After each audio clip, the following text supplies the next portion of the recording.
নমস্কাৰ বন্ধু বান্ধৱীসকল, ক্ষমা কৰিব যদিহে মোৰ কিবা ভুল হৈ যায়। আজি মোৰ মাথাটো খুব বেয়া লাগি আছে।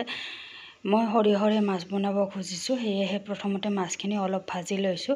তাৰপিছত এটা জাৰত সৰিয়হ, নাৰিকল, আদা, নহৰু, দুটামান কাজু আৰু অকণমান ভোট জলকীয়া দি পেষ্ট বনাই লৈছোঁ। তাৰপিছত দুটা শুকান জলকীয়া দি তেলত সেই পেষ্টখিনি দি নিমখ হালধি দি পিনে মাছখিনি দি দিছোঁ আৰু ভালকৈ উতল আহিলে এয়া ৰেডি হৈ গ'ল। এইপিনে মই মাংস বনাব লৈছোঁ। মাংসখিনি মেৰিনেট কৰি লৈছোঁ প্ৰথমতে।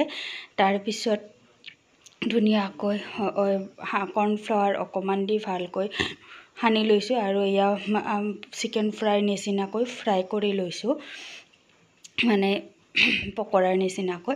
তাৰপিছত নৰসিংহৰ পাত, পিঁয়াজ, আদা, নহৰু, বিলাহী লগতে সকলো ধৰণৰ মছলা দি পিনে অকণমান পানী দি উতলি আহিবলৈ দিছোঁ। তাৰপিছত এয়া দেখিছেনে, মাংসখন ৰেডি হৈ গ'ল।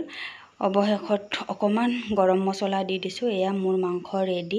ৰেচিপিটো আপোনালোকে যদি বিচাৰে তেতিয়াহ'লে ফেচবুকত দি দিম মই লং টাৰ্ম ভিডিঅ' হিচাপত। এয়া দেখিছে, আজিৰ এইখনে চিম্পল থালি। মোৰ কথাবোৰ কতো খকজকো লাগিছে, ক্ষমা কৰিব। নমস্কাৰ।